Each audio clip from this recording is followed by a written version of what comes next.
সুপ্রিয় শ্রোতা মণ্ডলী, আসসালামু আলাইকুম। আমন্ত্রণ জানাচ্ছি ডকুমেন্টারি ফিল্ম শেকড়ের টানে। আর এই পুরো ফিল্মটি নির্মিত হয়েছে মাওলানা আফামক খলিলুর রহমান ও তার পরিবারের ওপর। শ্রোতা মণ্ডলী, আমরা এখন তার নিজ গ্রাম ফরিদপুরের উদ্দেশ্যে রওনা হব। সুধী মণ্ডলী, আপনারা দেখতে পাচ্ছেন আমি এখন রাজশাহী রেল স্টেশনে দাঁড়িয়ে রয়েছি। আর কিছুক্ষণের মধ্যেই আমরা সিল্ক সিটি এক্সপ্রেসে করে প্রায় ৯০ কিলোমিটার অদূরে বড়াল ব্রিজের উদ্দেশ্যে রওনা হব। এটি রাজশাহীর নতুন রেলওয়ে স্টেশন। ২০০৬ সালের ১৯ সেপ্টেম্বর এটি উদ্বোধন করেন তৎকালীন গণপ্রজাতন্ত্রী বাংলাদেশ সরকারের মাননীয় প্রধানমন্ত্রী। অপরূপ নান্দনিক শৈলীতে নির্মিত এই রাজশাহী রেলওয়ে স্টেশন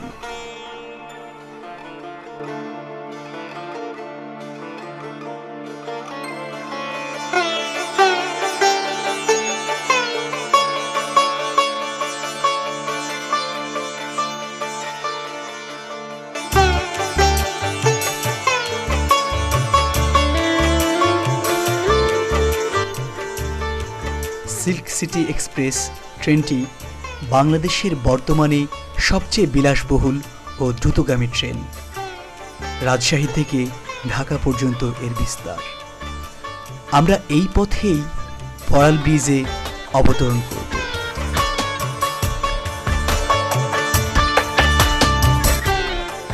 সুপ্রিয় দর্শক মণ্ডলী, আমরা এখন দেখতে পাচ্ছি রাজশাহীর ঐতিহ্যবাহী হরিয়ান সুগার মিল।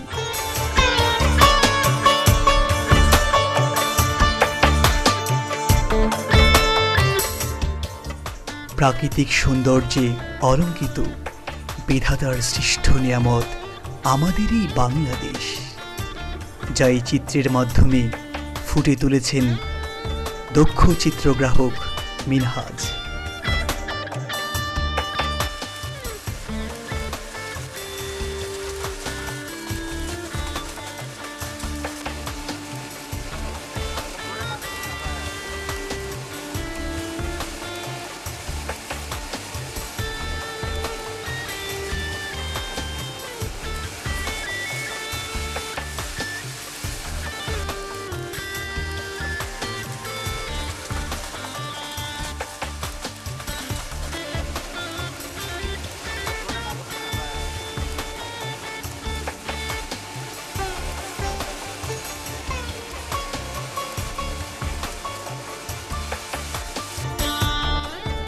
সময় এগিয়ে চলেছে আমাদের ট্রেন। আর কিছুক্ষণের মধ্যেই ঈশ্বরদী বাইপাসে পৌঁছে যাব।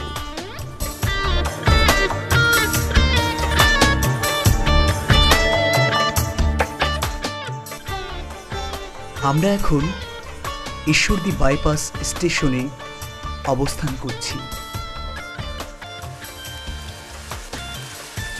আবার যাত্রা শুরু করেছে আমাদের ট্রেন। আমরা এখন অতিক্রম করছি বড়াল ব্রিজ, আর এরই মাধ্যমে শেষ হবে আমাদের ট্রেন যাত্রা।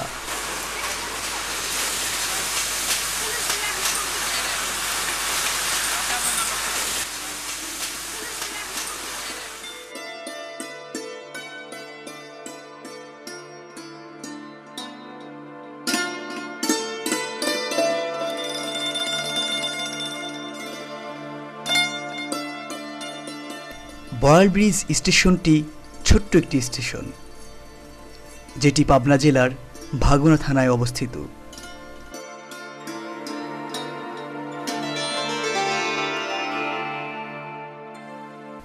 আমরা এখন বড়াল ব্রিজ হতে ফরিদপুরের উদ্দেশ্যে যাত্রা শুরু করেছি অত্যাধুনিক এক গাড়ির মাধ্যমে।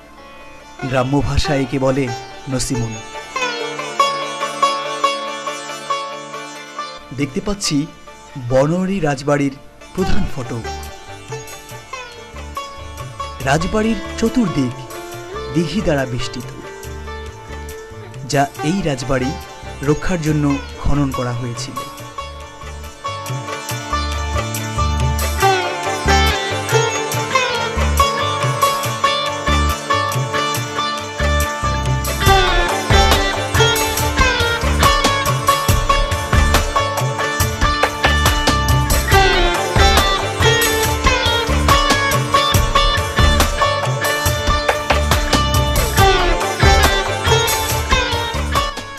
এই পথেই এখন আমরা রাজবাড়ির অভ্যন্তরে প্রবেশ করছি।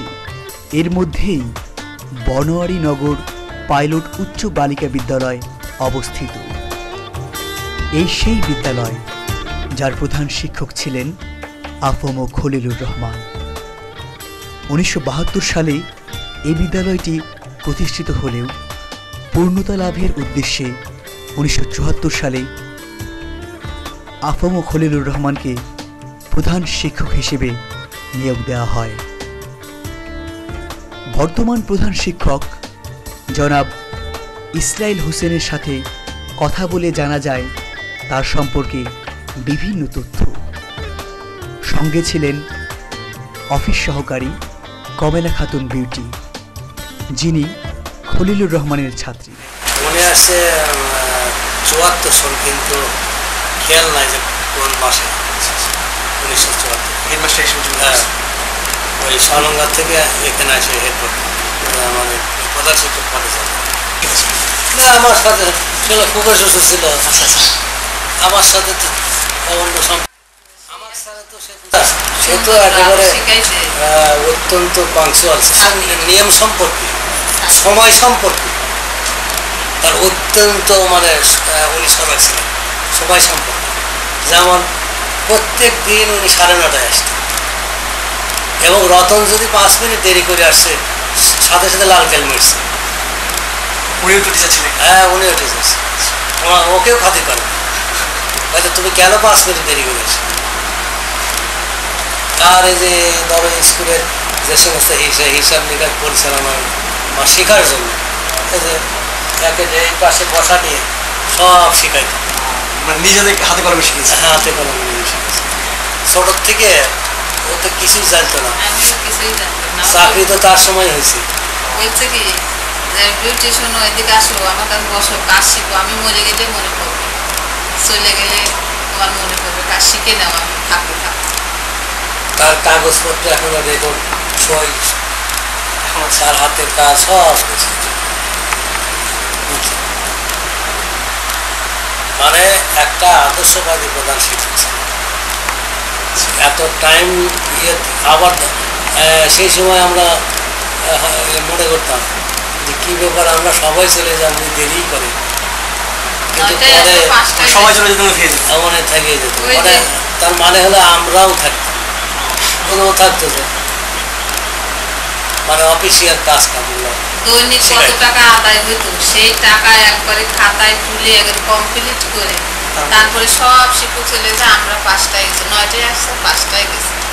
মানে দৈনন্দিন হিসাব একবারে কমপ্লিট দৈনিক আপ টু ডেট কোনো রকম কয় টাকা আদায় হইলো হিসাব করে যোগ করে আবার দেখবে যে 50 পয়সা যদি মিল না হইতো ওই 50 পয়সা মিল করে তারপরে বাড়িতে।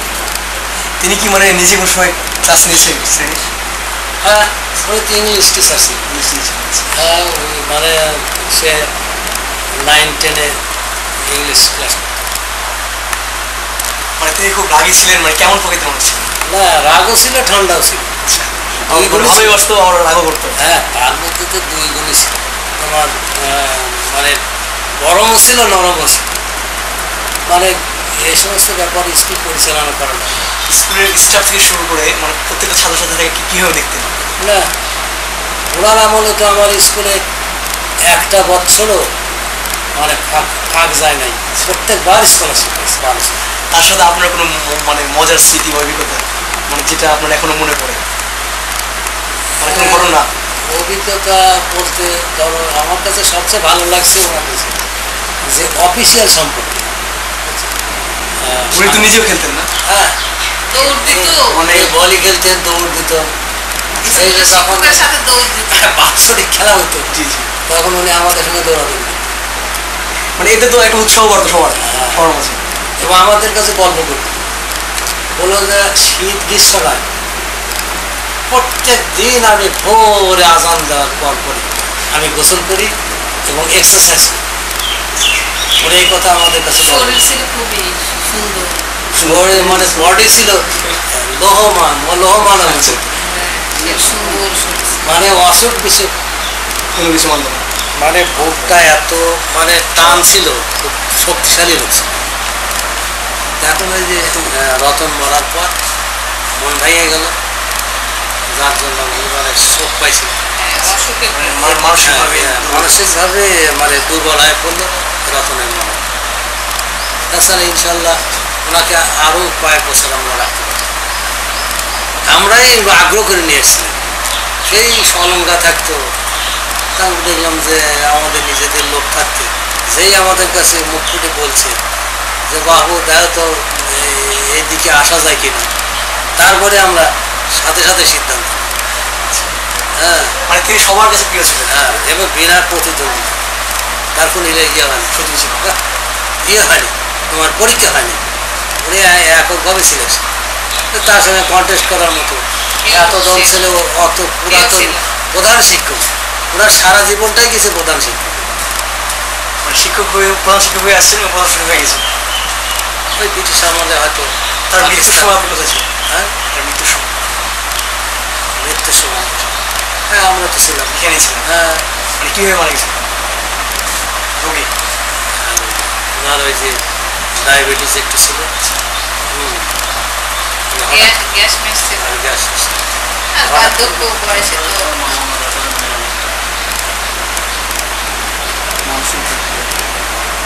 তো রতনের মরার পরে আমরা গেছিলাম। না তার তো ধরো ভবিষ্যৎ তিনি যে অবদান রাখছে এই মানে আমাদের ছাত্রছাত্রীদের মধ্যে, এরা তো বলার। আর টিফিনের সময় আমাদেরকে আবার বলতো, বলে স্যার ক্লাস 6 আমাকে টিফিনের সময় এসে দেখে নাউন কয় প্রকার এবং কোন নাউন কি প্রকার বুঝাইছিল, আমার এখনো সেটা এখন ক্লাসে আমি টিচিং দিতে পারি। উনি আমাদের ইংলিশ টিচার ছিলেন, ক্লাস 10 পর্যন্ত আমার পড়েছে। ওনার আদর্শে তো আমরা অনুপ্রাণিত হয়েছি। উনি কি সুন্দর করে ইংরেজি তবে মোট ধরে রাখতে পারিনি। সব ধরে রাখতে পারিনি, কিন্তু চেষ্টা ধরে রাখতে করছি। পারিনি। উনি তো নাকি অনেক মানে সাংস্কৃতিক দিক থেকেও হ্যাঁ, মনোযোগী এদিকে ছিলেন। উনি যদিও নামাজ এবং উনি পড়তেন, স্পোর্টসম্যান ছিলেন, এক্সারসাইজ করতেন। আবার উনি যে উনি আমাদের যত প্রকার ব্যায়াম আছে আমার আপাতত শিখাইছে। রবীন্দ্র পানির জয়ন্তী, টানা নজরুল বেড়ে জয়ন্তী এগুলোর প্রতি উনি খুব উৎসাহী ছিলেন। এই প্রোগ্রামগুলো এখনো তো ওই যারা দুর্বল ছাত্রী না, ওরা বলতো কি স্যার আসলে বৃদ্ধ হয়ে গেছে, বোঝা যায় না এগুলো। না স্যারের ওই উচ্চারণ শুনে এই বিষয়গুলো মানে মনে করি হাসি পায় আমাদের সাথে। যে এই অনুভূতিটা তো খুব ভালো লাগে। একসময় মনে হয় যে আমি এখনো ছাত্রী আছি, এরকম মনে হয়, মানে ভুলে যায় যে টিচার।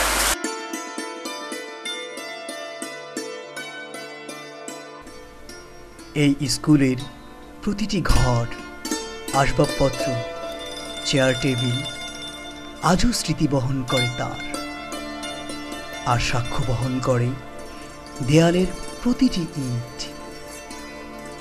মজার ব্যাপার হলো বর্তমানে শিক্ষকদের অনেকেই তার ছাত্র। তার কোনো কোনো সহকর্মীরও সাক্ষাৎ পাওয়া যায়। মানে আপনি যখন ছিলেন তখন তো মানে ফজলুর রহমান সাহেব ছিলেন, হেডমাস্টার ছিলেন। হ্যাঁ, উনি আমার নিজেরও ডাইরেক্ট স্যার ছিল। তারপর ওনাকে নিয়ে এসে স্কুলে দায়িত্ব দেওয়া হয়েছে। আচ্ছা। তারপর ওনার ছেলে রতন, রতনকেও পরবর্তী জানা হলো দুর্ভাগ্যবশত 1972 সনে 88 সনে বন্যা আসছে, মসজিদে মারা গেছে। তো মানে উনি যখন হেডমাস্টার ছিলেন, যখন শিক্ষক ছিলেন, তো ওনার মানে পরিচালনার পদ্ধতিটা আপনার কাছে কেমন? হ্যাঁ, অ্যাডমিশনের দিক দিয়ে অনেক খুব সিনসিয়ার। কারণ তার সময় স্কুলে একটা ঘন্টা ফাঁকি দোকান নেই, এবং নিজে পাঞ্চুয়াল টাইমে আসছে, 9টার সময় ক্লাসে বসছে, এবং সমস্ত শিক্ষক যাতে ওই সময় আসতে পারে এই জন্য খাবার আগে আসছে। আবার গেছেন সবার শেষ। আমি ওই হেড স্যারের সাথেই আইছি, আইসে এবং ওনার স্কুলেই আবার চাকরি করছি। ওই স্কুলের ছাত্র আর ওই স্কুলের টিচার? হ্যাঁ, না আমি সিবি স্কুলের ছাত্র ছিলাম, এখন তো গার্লস স্কুলে শিক্ষক। তো আমি দীর্ঘদিন ওনার সঙ্গে, আমি যেহেতু একই গ্রামের, আমি মোহাম্মদ খলিলুর রহমান সম্বন্ধে খুব ভালো জানি, এবং সে অত্যন্ত ভালো লোক ছিলেন। এবং এই অঞ্চলে তার মতো ইংরেজিতে পারদর্শী আমার জানা মতে কোনো লোক নাই। আর ইংরেজিতে এত অভিজ্ঞ ছিল যে তার সমকক্ষ কোনো লোক আমার জানা মতে নাই। এবং সে একাধারে ইংরেজি শুধু না, আবার অন্যদিকে সে আরবিকেও খুবই তার দক্ষতা আছে। কারণ উনি ওই আমাদের মসজিদের যে পার্থক্য গ্রামের ওই মসজিদের, সাগরিক মসজিদের উনি ইমাম ছিলেন, আমরা তার পিছনে নামাজ পড়েছি। আবার ওই যে পারফরিদপুর লাসনার যে মাঠ আছে, এটা এই অত্র এলাকার সবচেয়ে বড় ঈদগাহ মাঠ ছিল এবং আশপাশ 10-20 গ্রামের লোক এসে সেখানে ওই নামাজ পড়ত। ওখানকারও উনি ইমাম ছিলেন।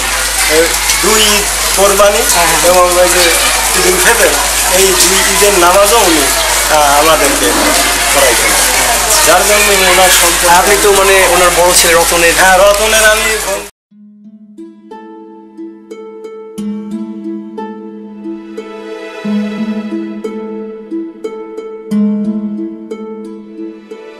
রাজবাড়ির দক্ষিণ পার্শ্বে অবস্থিত ঘাটটি হল রানীর ঘাট।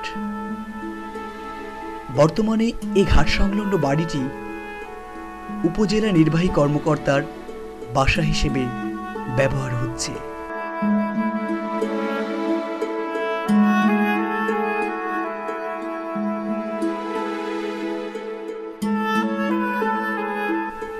এই ঘরটি তৎকালীন সময়ে আসামিদের শাস্তি দেওয়ার জন্য ব্যবহার হতো।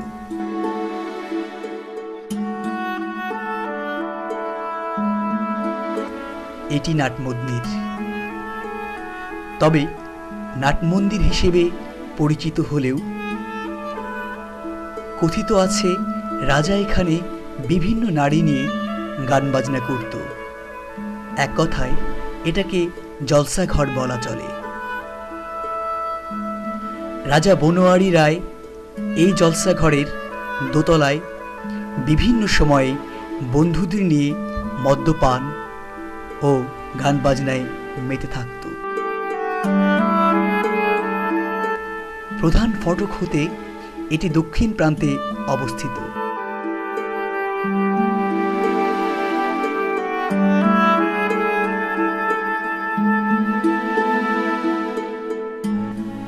বর্তমানে রাজবাড়িটি উপজেলা কর্মকর্তার কার্যালয় হিসেবে ব্যবহার হচ্ছে।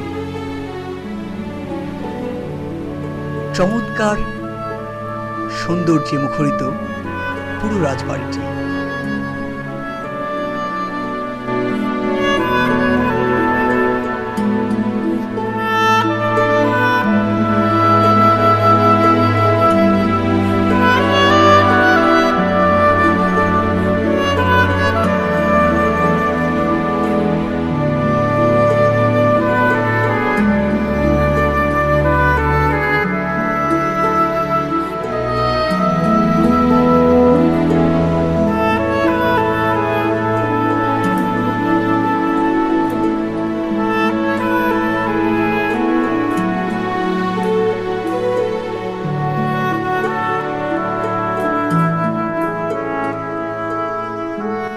রাজবাড়ির প্রধান ফটক হতে প্রায় 200 মিটার পূর্বে শহীদ মিনারের নিকটে যে দিঘিটি অবস্থিত তার নাম দুধসাগর।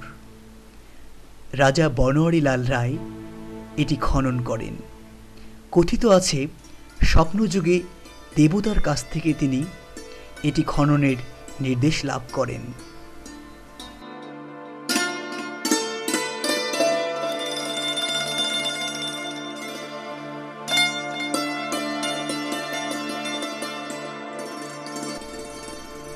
পারফরিদপুর গ্রামের সবচেয়ে পরিচিত ও পুরনো মসজিদ হল শাহ ফরিদ রহমতুল্লাহ আলাইহি মসজিদ। এই মসজিদেই তিনি নামাজ আদায় করতেন। এমনকি ইমামের মতো পবিত্র দায়িত্ব পালন করেছেন। এই মসজিদের রয়েছে একটি ইতিহাস।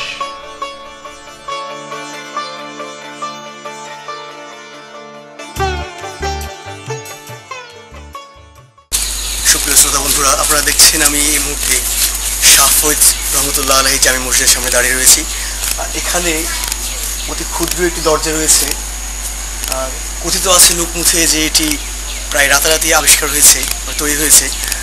আর কিছু কিছু ব্যক্তি আবার মন্তব্য করেন যে এটি মোগল আমলের সৃষ্টি এবং তৎকালীন যুগে যখন ইসলাম প্রচারে ওলিয়াউলেরা চারিদিকে পেরিয়ে পড়েছিলেন, ঠিক সেই মুহূর্তে শাহ ফরিদ রহমতুল্লাহ আলাইহি তার নিজ উদ্যোগে মসজিদটি নির্মাণ করেন। শ্রোতা বন্ধুরা, আমরা মসজিদের ভিতরের অংশ আপনাদেরকে এখন প্রকাশ করছি।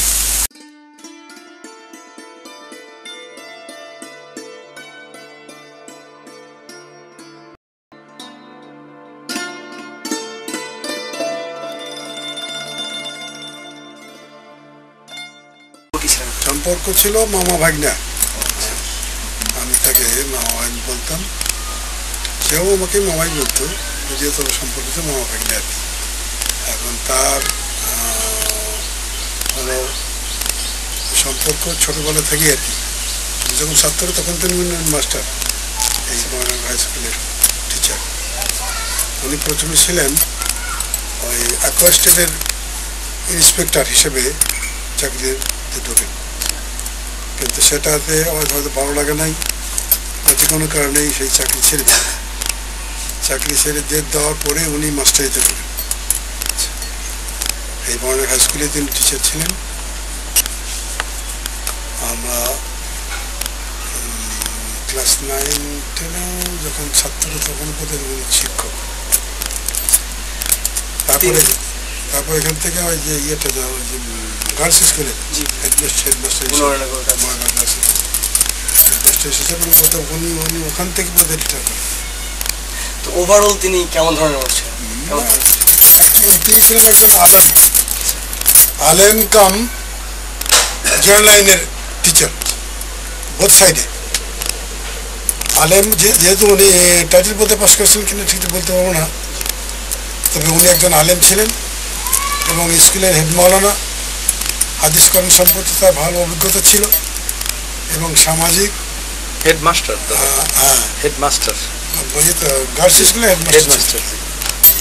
আর ইয়েতে ছিল মডার্ন হাই স্কুলে ছিল উনি টিচার। তার ভালো সম্পর্ক ছিল, ভালো সম্পর্ক ছিল এবং তিনি কনস্ট্রাকটিভ ছিলেন এবং গ্রামটাকে সুষ্ঠু গ্রাম, আদর্শ গ্রাম হিসেবে গড়ে তোলার মন মানসিকতা তার ছিল।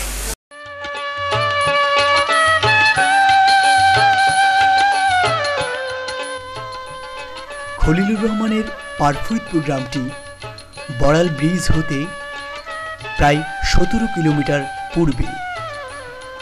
এই গ্রামটির দক্ষিণ পাশ দিয়ে বয়ে গেছে পদ্মা নদীর একটি শাখা বড়াল নদী। যাচ্ছি সাইকেল থেকে নামলে, তুমি সাইকেল থেকে নামলে কেন? আপনি যাচ্ছেন চলে। এত সুন্দর লোক আমার কাছে ছিল ভাই, ভাইয়া ছিল না বড় বড়, তার মতন কোনো ছেলেই হয়, সেই রকম লোক ছিল।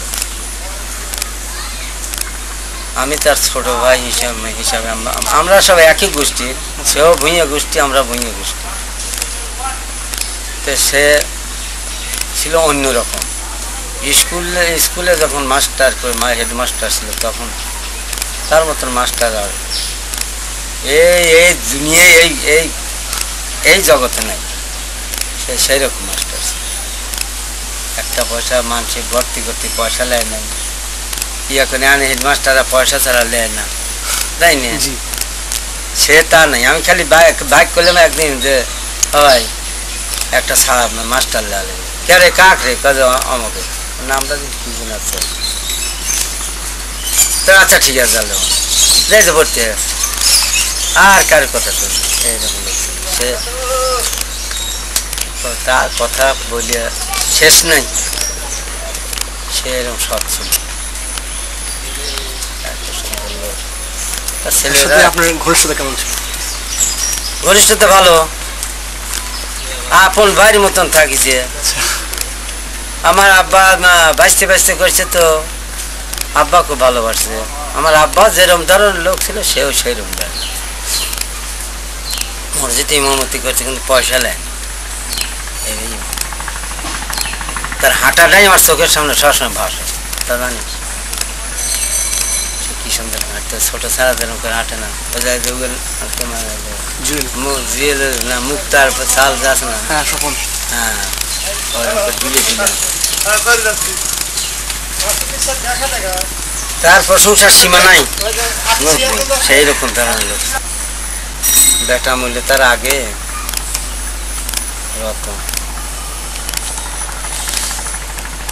রতনের জন্যই তো তাকে ছিল।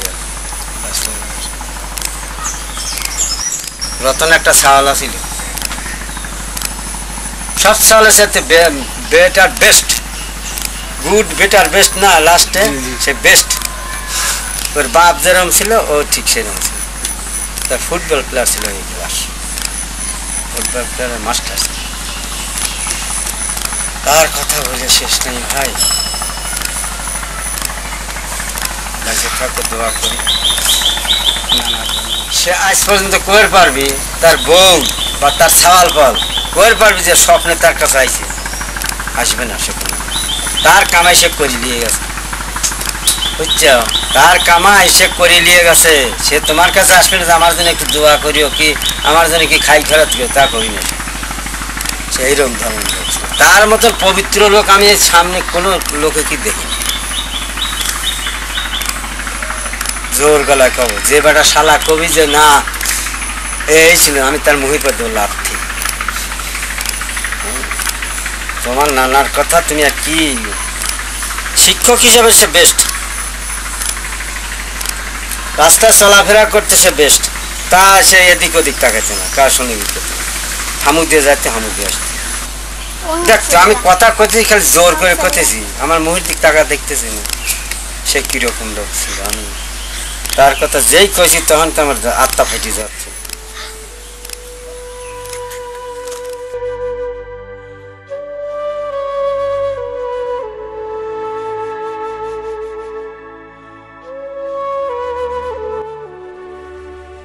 সূর্যের আলো কমে আসে গধূলি, আমারও ফুরাবে জীবন। আজকের দিনটাও ধুলো পড়া স্মৃতি হবে, থেমে যাবে স্বপ্ন প্লাবন। হয়তো তখন আমার গান কারো কণ্ঠে আবার পাবে নতুন জীবন। হয়তো তখন আমার গান কারো কণ্ঠে আবার পাবে নতুন জীবন। আমরা কথা বলেছিলাম মরহুম খলিলুর রহমানের মেজ ছেলে মুক্তার সঙ্গে। তার মুখে আজও ভেসে ওঠে বাবার স্মৃতি। পিতা হিসেবে আমার আব্বা ছিলেন একজন আদর্শ। আদর্শ বলতে যা বোঝায় তার ভিতরে আমরা জীবনে প্রথম থেকে খারাপ ভাষায় কথা বলতে, এবং পরিবারটাকে তিনি খুব মানে নিজের এর পরিচালক হিসাবেও তিনি একজন আদর্শ। না আমরা কোনোদিনও তাকে তার কোনো খারাপ জিনিসই আমাদের চোখে পড়ে না। এই যেমন সংসার ধর্ম, তার নামাজ কালাম, স্কুলে যাওয়া, প্রত্যেকটা জিনিসের ভিতরে মনে করেন একটা সীমাবদ্ধতা, শৃঙ্খলা, এর বাইরে চলাফেরাই করে। তিনি তো কাউকে কোনো ছাড় দেননি, কোনো যে অন্যায়কে আপোষ করে, অন্যায়ের সঙ্গে কোনোদিনই আপোষ করে, অন্যায় মিথ্যা কথা যেটা সাধারণের ভিতরে খুব একটা দেখা যায় না কোনো লোকের ভিতরে, যেটা এখনো খুব দাগ কাটে থাকে মনে। যেমন উনি রেগুলার সকাল এবং বিকাল মানে ভোরে আর সন্ধ্যায় ব্যায়াম করতেন। এটা সচরাচর কারোর ভিতরে দেখা যায় না, আমরা ছোটবেলা থেকে দেখে আসছি তাকে দেখা যায়। এবং মৃত্যুর আগ পর্যন্ত উনি 2 বেলা ব্যায়াম করছেন। ব্যায়াম করে উঠে ওই দেখা গেছে সকাল 9টায় স্কুলে যেতেন, স্কুল থেকে বিকাল 4টায় ফিরছেন। ফিরে ওই ওনার খাবার ছিল সাথে কাঁচা তেলে পরিতকি এগুলো ছিল। চেলাতে চেলাতে একসময় আসলে আজান দিলেন, মসজিদে চলে গেলেন নামাজ পড়ে গেলেন। মসজিদ থেকে ফিরে এসে আবার একটু হাঁটাহাঁটি করে যে মাগরিবের আজান দেয় তখন আবার মসজিদে যায়, একবারে ঈশান নামাজ শেষ করি তারপরে গিয়ে বাড়ি ফিরতেন রাত 10টায়। ঈশান নামাজ শেষ করে বাসায় ফিরে এসে ব্যায়াম করতে যায়, ব্যায়াম করে তারপরে খাওয়া দাওয়া করি। আবার রাত 12টায় শুনতেন, আবার ভোরে রাত 3টায় উঠতেন। এটা আমার কাছে খুব আশ্চর্য এখন পর্যন্ত লাগে, কিন্তু কি করে সম্ভব? যত রাতেই শোন রাত 3টায় না, আমার তো একা তো কাজ করতে না, তো বেয়াদবি করলে তো করতে সবাই। আচ্ছা বেয়াদবি করলে সবাই। তুমি হয়তো পড়াশোনা স্কুলে আমরা উন্নয় করতে পড়াশোনা শেষ করি, এরপরেও আজীবন আমার আপনাকে যেটা দেখছি উনি বসে বসে নিজে নিজেই কোরআন হেফজ করছিলেন না সবার মৃত্যুর আগ পর্যন্ত। সবারই উচিত আমাদের, আমি এখনো বই করি মাঝে মাঝে, পেপার পত্রিকা এটা সেটা করি, বই করি, যখন যে বই ভালো বই করতে খুব ভালো। আজও রয়ে গেছে তার বাবা জ্ঞানী ধ্যানী। দর্শক মণ্ডলী, চলুন ঘুরে আসি তার লোকালয় থেকে, শুনে আসি তার স্ত্রীর সুখ দুঃখের কথা।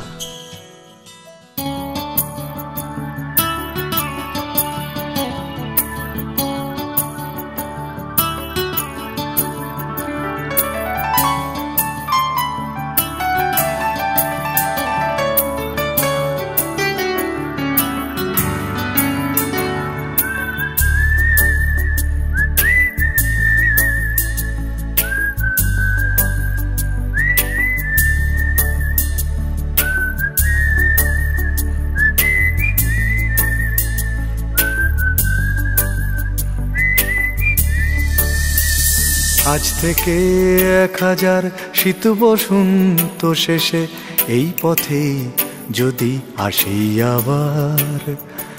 আজ থেকে 1000 শীত বসন্ত শেষে এই পথে যদি আসি আবার।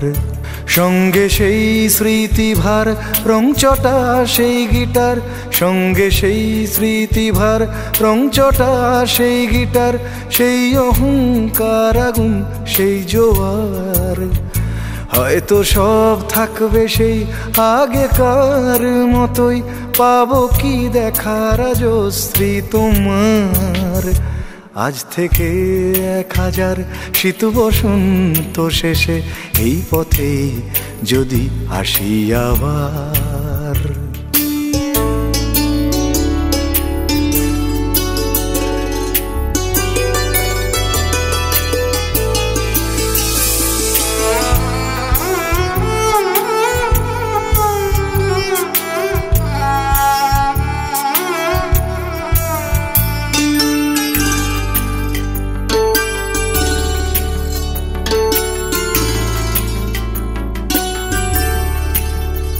হয়তো পথের ধারে পাবো বারে বারে আমার শৈশব কৈশোর মলিন।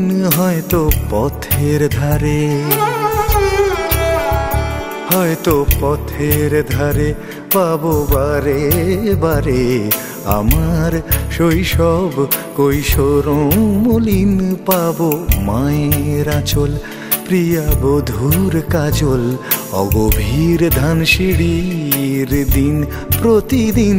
থাকবে একলা চলা নয়তো সঙ্গে বলা, থাকবে একলা চলা নয়তো সঙ্গে বলা, থাকবে 1000 পাগলামি আমার। হয়তো সব থাকবে সেই আগেকার মতোই, পাবো কি দেখা রাজশ্রী তোমার। আজ থেকে 1000 শীত বসন্ত শেষে এই পথে যদি আসি আবার।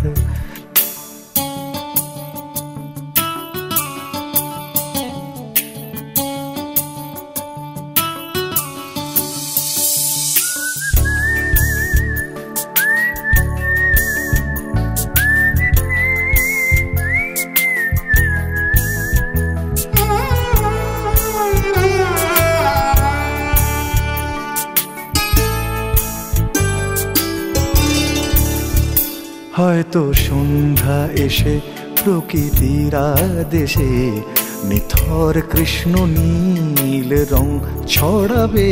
হয়তো সন্ধ্যা এসে, হয়তো সন্ধ্যা এসে প্রকৃতির আদেশে নিথর কৃষ্ণ নীল রং ছড়াবে।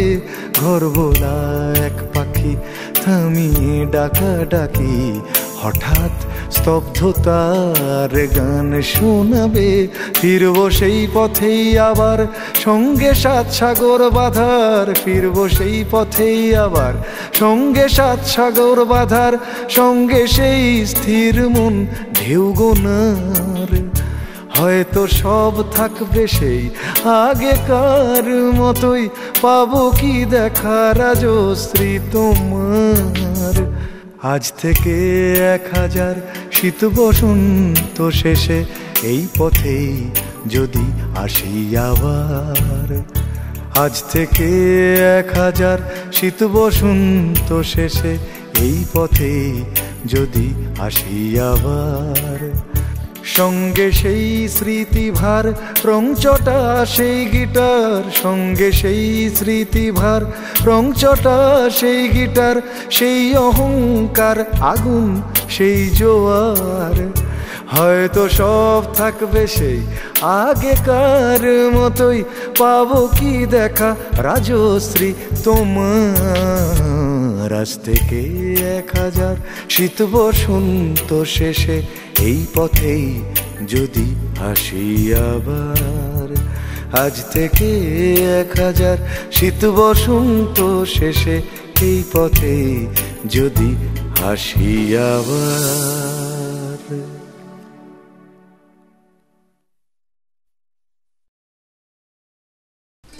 এটি খলিলুর রহমানের বাড়ি। বাড়ির সামনে রয়েছে ছোট্ট একটি বাগান।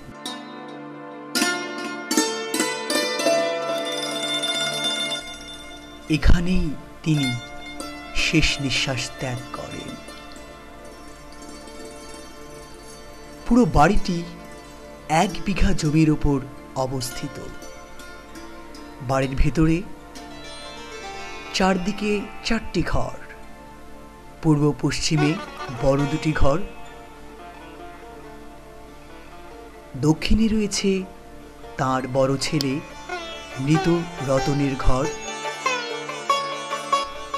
বাড়ির পেছনের দিকে রয়েছে একটি কূপ, যার মাধ্যমে তিনি অজু থেকে শুরু করে যাবতীয় নানা কাজ সম্পন্ন করেন। দর্শক মণ্ডলী, চলুন কথা বলি খলিলুর রহমানের স্ত্রীর সঙ্গে। বাংলার সাতজন ভালো আগে ছিল, একটু বেশি আগে ছিলেন, মানে তার পরিবারে পরিচালনার ক্ষেত্রে মানে তিনি তো করা ছিলেন, কেমন ছিলেন? সব করা ছিল, সব করা ছিলেন, সবারই ভক্তি করতো। সন্ধ্যা লাগলে বাড়িতে কোনোদিনও সন্ধ্যার আগেই বাড়িতে আসতে হয়েছে। এবার সবাই যার যার মতো সেই লেখাপড়া করেছে। সকালবেলা উঠে লেখাপড়া করেছে, 10টার সময় খাওয়া দাওয়া, স্কুলে চলে গেছে। সংসারের প্রতি তার যেটুকুনি ছিল, তার খালি ওই মানে যে ছেলে মেয়ে কী করতেছে না করতেছে এই সমস্ত আর কি। তাছাড়া তার সংসারের উপর যে একটা অতিরিক্ত এখন যার ছাল পাল বাপ মা যেরকম ছাল পালকে খুবই করে, তার সেরকম ছিল না। স্মৃতি একটাই যে সে ওই স্কুলে গেলেই মাস্টাররা কইছে তোমাকে ডেকে নিয়ে আইছি, ওইটাই হইল তার রাগ, সেই জন্য সে এখানটা চলে গেছে। আর একটা জিনিস, ওই মসজিদে নামাজ পড়তে গেলে পরে কইছে যে ওই লোক ওই মসজিদে নামাজ পড়ে যায়, ওখানে একটা মসজিদ আছে ফরিদ, ওই মসজিদে নামাজ পড়তে গেলে তারপর রাগারাগি হয়েছে এবং সেই ইয়েতে সে করছে। এই তো সে জীবনভর ওই মসজিদেই নামাজ পড়ছে, ওখানেও পড়ছে, তারপর শেষমেশ সে আর ঘরটা বাইরে পারেনি। যখন সে একবারে হয়ে গেল, ওই তোমার নিভারের বেদনায় যখন পড়ে গেল, তাকে লিয়ে হাসপাতালে 10 দিন থাকে। 10 দিন থাকার পর বাড়িতে নিয়ে আসলাম, কিন্তু সে তাকে চলাফেরা একা খুবই তো চিকিৎসা করছে। আপনার বড় ছেলের নাম কি? জামাল বিন খলিল। তার সম্বন্ধে তার সম্বন্ধে সে যেরকম বাপের উপরে, বাপ তাকে যেরকম ছোটবেলায় খুব মারধর করেছে, কিন্তু বড় হয়ে সারিয়ে পরে সে বাপকে যতখানি যত্ন করেছে এরকম যত্ন কোনো চাউলই করেনি, সেই করেছে। ওইটি সব কিছু করেছে, ডাক্তার আনা, ওষুধ আনা, তার চিকিৎসা করা, সব কিছু সেই করেছে। আমার বড় ছেলে আছিল ওই মসজিদের এই সেক্রেটারি হয়েছে। মাজা পানির মধ্যে কি কোনদিন মাইক আনা যায়? মাইকের দরকার তো নেই, মসজিদের মধ্যে মাজা পানি, কিন্তু তাকে ডেকে নিয়ে যা সেই মাইক আনতে চলে গেছিল। মাইক আনতে যা 2 জন লোক দিছিল সাথে, তো মাইক নিয়ে যখন উঠে আসতেছে নৌকায় কাছাকাছি হয়েছে, তখনই একজন যা সুইচ দিয়ে পানির মধ্যে ভালো দিচ্ছে। তারপর ওখানে আর ফুবতো বইনা ছিল, সুরাপের বউ, ওই খবর পায় সিকুর বাড়ি আইসে পানির মধ্যে ওই চিটাইয়ে তুলিছে, যখন তুলিছে তখন একবার শেষ নাই।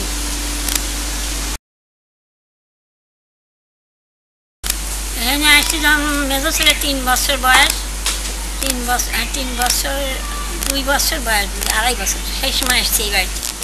সব ছেলে মেয়েকেই আদর করতো, কিনা রতনকে মানে যে একবার দেখতে পারতো না, রতনকে দেখতে পারতো না। যে আর এক বইয়ের ছেলে ছিল যে সারাদিনই নালিশ করতো আর সারাদিনই খালি মাছ খেত। সব চাইতে যায় যখন যে খুশি হইলো, খুশির থেকে আরম্ভ করে সব থেকেই ভালোবাসছে। ওদেরও ভালোবাসিছে, কিন্তু ওরা ভয়া ভয়া চলেছে। যেভাবে রাখিছে আমি সেইটাই সুখ মনে করছি। এবং কি প্রত্যেকে তো এটাই মনে করা উচিত। আমি সেইটাই সুখ মনে করছি। একবেলা খায়ও সুখ মনে করছি, একবেলা না খায়ও সুখ মনে করছি, বুঝছো? যেভাবে যেভাবে রাখছি আমি ঠিক সেইভাবেই থাকছি, কোনোদিন তার অন্য কাম করিনি। খালি এখানকার লোক নয়, এই জিনিসটা আপনার কেমন লাগে? ঈশ্বরদের লোক চেনে, ওই তুমি ইয়েতে যাও সলঙ্গা যাও, সলঙ্গার লোক চেনে। তারপর তোমার ভাঙুরার স্কুলে হেডমাস্টারি করেছে, সেখানকার লোক চেনে। বেড়া নাকালিয়ার স্কুলে হেডমাস্টারি করছে, সেখানকার লোক চেনে, সবাই চেনে। আমার ছেলেমেয়েরা খুবই ভালো, আমার ছেলেমেয়েরা সবাই সৎ এবং সবাই শিক্ষিত, কেউ অশিক্ষিত না। হ্যাঁ, ঠিকই চলতেছে, বুর্খা পরে তারা চলতেছে, তারা ব্যবহার জানা, তারা কার সঙ্গে বিবাদ আবাদও করে না, বেশ নরম স্বভাবেই তারা চলতেছে। সময় সময় কড়া স্বভাব যেখানে চলে সেখানে কড়া স্বভাব চালায়, আর যেখানে ভালো সেখানে ভালোই। আপনার ছোট ছেলেকে তো আপনি খুব বেশি আদর করেন। আমার ছোট ছেলেকে আমি, আমার ছোট ছেলের ওই যে পড়ে যায় যে হার্টের দোষ হয়েছে, ওই জন্যে তার উপরে আমার বেশি বেশি টান বেশি, বুঝছো? কখন কোন সময় কি হবে এইটাই আমার চিন্তা বেশি, বুঝছো? আর এই যে আমি অসুস্থ হয়ে আসারি।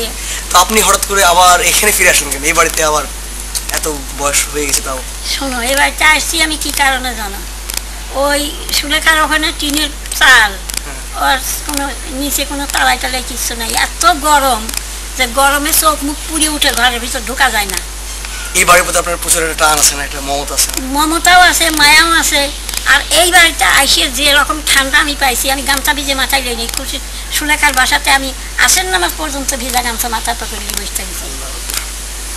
আচ্ছা, সকাল 10টার থেকে আসেন নামাজ পর্যন্ত মাথার পর গামছা, ভিজা গামছা দিয়েই আমি নামাজ পড়েছি। এত গরম সহ্য হয় নাই। আর এখানে এসে ঠান্ডা পায়া। আচ্ছা, তিনি তো প্রতিদিন এই রাস্তা দিয়ে যেতেন? হ্যাঁ, সেই রাস্তাতে চলত। এবং একটা লাঠি নিয়ে সুন্দর করে? না, লাঠি নিয়ে যেত না শেষ বয়সে। না, এই শেষ বয়সে যখন লাঠি হাতে দিছে তখন তো নাই। রিটায়ার হওয়ার 2 বছর পর থেকে সে লাঠি হাতে, যখন তার ডায়াবেটিক দেওয়া দিল। আপনি এখনো মনে পড়ে না যে তিনি সকালে আবার ঘুম থেকে উঠে যাচ্ছে? সেই কথাগুলো এখনো মনে পড়ে না? সব মনে পড়ে। রাত হলে পরে আমার তো যতক্ষণ ঘুম না আসে এতক্ষণ তো আমার ওই সাওয়াল কি করেছে, তার বাপ কি করেছে, কিভাবে চলেছে, আমার সংসারটা কিভাবে, সবই মনে পড়ে। কোনোটা তো বাদ নেই। আমার যা মনে পড়ে সেগুলা কি তোরা দেখতে পারবে? কেউ পাবে না। আপনার ছোট নাতি ছিল না রূপম? রূপমটা দুষ্টামি করেছে, যেখানে ইয়ে ছিল, হ্যাঁ, হাঁস নিয়ে বেড়াইছে। হাঁসের দড়ি গলা একদিন ফাঁস গেছিল পড়ায়, চোখের পর শুয়ে থেকে ফাঁস কাটি না দিলেও মরেই গেল সেদিন। দৌড় বেড়ে যায়, সেই দড়ি কাটিয়ে দেয় তবগাও বাঁচে। আর দড়ি আইছে এখানে টানা দিদি তুই চার কিছু খাওয়া দাওয়া মরে না, দড়ি খুঁজতে পারি না, এইগুলা করি। আপনার বড় ছেলে তো প্রচুর ভালো খেলতেন এবং এলাকায় একটা ক্লাবও গেছিল, রতন ক্লাব নামে। বাবা, ক্লাব খালি যখন রতন মরে যায় তখন ইপার উপারকার যত লোক ছিল খালি চিকুট করে কামছে।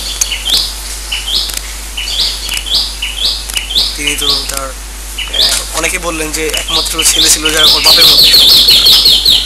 ওর এখনো নাম শুনতে পারি, সবাই তাকায় আমার দিকে। যদি কেউ কয় ওই লোকটা কিরা যায়, রতনের মা। হ্যাঁ, রতনের মা, হ্যাঁ, রতন আসিল আমার।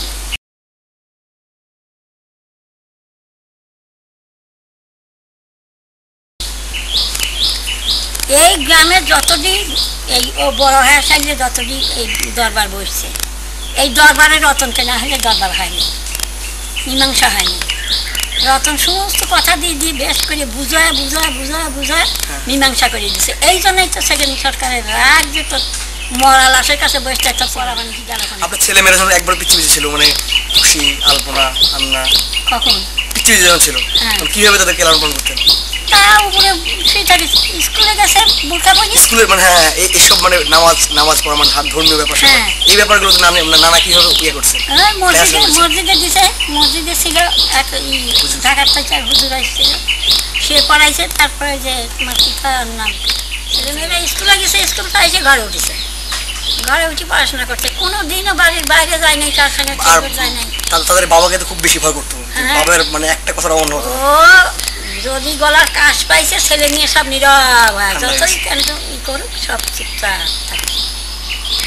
আর ওই জুয়েলা ছিল ছোট, আন্নাক যখন মারিছে একটু থাপ্পড়টি ধাক্কা দিছে, আন্না কাঁদিছে, আর ছোটো আসিল তো অসুস্থ এত কারণ কিনা মারিছে, তারপরে গাইছে ওই মারিছে, আর সুলালি এসে এই মারছিস কে, এই মারছিস কে, এই মারছিস কে কইছে, কাছা দিয়ে এসে কইছে আমাকে চেনো না, রাখো আমি আসতেছি, দেখো আমি কিডা, আমি রহিমউদ্দিন মৌলভী, আমি আলিমউদ্দিন মৌলানা, এই দেখো তোমার বসানি দিতেছি।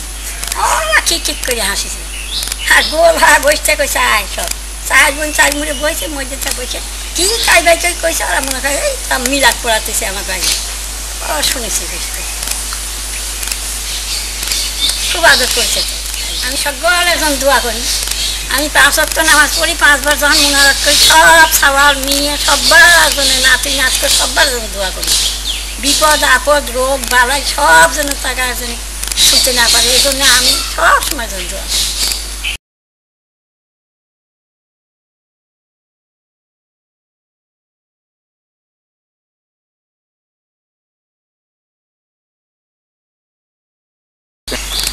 সুপ্রিয় শ্রোতা বন্ধুরা, আপনারা আজ আমাদের সঙ্গে দেখলেন যে আমরা মৌলানা আফামু খলিলুর রহমানের নিজ গ্রামে আমরা এখন অবস্থান করছি, এবং আজ সারাদিন আমরা তার স্মৃতি বিজড়িত এই গ্রাম এবং গ্রাম সংলগ্ন অন্যান্য স্থান বিচরণ করেছি, বিভিন্ন লোকের সঙ্গে কথা বলেছি, তার কথা শুনেছি, তার স্মৃতি, তার অতীত সব কিছু আমাদের কাছে আজ উপস্থাপনা করলাম। সব কথার ফাঁকেও যে কথাটি রয়ে যায়, তিনি হয়তো আজকে আমাদের মাঝে নাই, এই পৃথিবীর কোথাও খুঁজলে হয়তো তার দেখা পাওয়া যাবে না, কিন্তু তিনি আছেন, তিনি আছেন আমাদের চেতনা, আমাদের চিন্তা, আমাদের হৃদয় মাঝে তিনি অলঙ্কিত আসন অধিকার করে আছেন। শ্রোতা মণ্ডলী, আর এই যে রাস্তা দেখতে পাচ্ছেন, হয়তো এই রাস্তায় খলিলুর রহমান সাহেব আর কোনোদিন লাঠি হাতে ঠকঠক করে পথ চলবেন না, হয়তো কেউ রাস্তা দিয়ে গেলে বলবেন না যে কিরে কোথায় যাচ্ছিস, এই কথা বলার হয়তো কেউ নাই, কিন্তু তার স্মৃতি আজও বুকে ধারণ করে আছে এই রাস্তা, এই পথ আজও চিরন্তন সাক্ষী হয়ে দাঁড়িয়ে রয়েছে। শ্রোতা মণ্ডলী, আমাদের জীবনের বা আমাদের এই ডকুমেন্টারি ফিল্মের সার্থকতা তখনই অর্জন হবে যখনই তার রেখে যাওয়া স্মৃতিকে আমরা বুকে ধারণ করে পথ চলতে পারবো। হয়তো এই পৃথিবীতে তার মতো আর একটি জাতি গড়ার কাণ্ডারি, আর একটি শিক্ষক, আর একটি স্কুল হেডমাস্টার আমরা আর পাবো না। তারপরেও তার যে অমূল্য পথ চলার একটা দিশা, সেটাকে যদি আমরা কাজে লাগাতে পারি, তবে হয়তো তার মতো আমাদের জীবনটাও সোনার হতে পারে। শ্রোতা মণ্ডলী, আপনাদেরকে আমি এই পুরো ফিল্মটিতে উপস্থাপনা করেছি আশিকুর রহমান রূপম, আমার সঙ্গে ছিলেন মিনহাজুল আবেদিন। আমরা আজ মৌলানা খলিলুর রহমানের সামগ্রিক জীবন সম্পর্কে জানার চেষ্টা করেছি।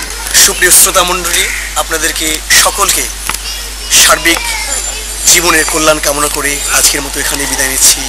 আল্লাহ হাফিজ। আজ থেকে 1000 শীত বসন্ত শেষে এই পথেই যদি আসি আবার, আজ থেকে 1000 শীত বসন্ত শেষে এই পথেই যদি আসি আবার, সঙ্গে সেই স্মৃতিভার রংচটা সেই গিটার, সঙ্গে সেই স্মৃতিভার রংচটা সেই গিটার, সেই অহংকার আগুন সেই জোয়ার, হয়তো সব থাকবে সেই আগেকার মতোই, পাবো কি দেখা রাজশ্রী তোমার, আজ থেকে 1000 শীত বসন্ত শেষে এই পথেই যদি আসি আবার, আজ থেকে 1000 শীত বসন্ত শেষে এই পথেই যদি আসি আবার।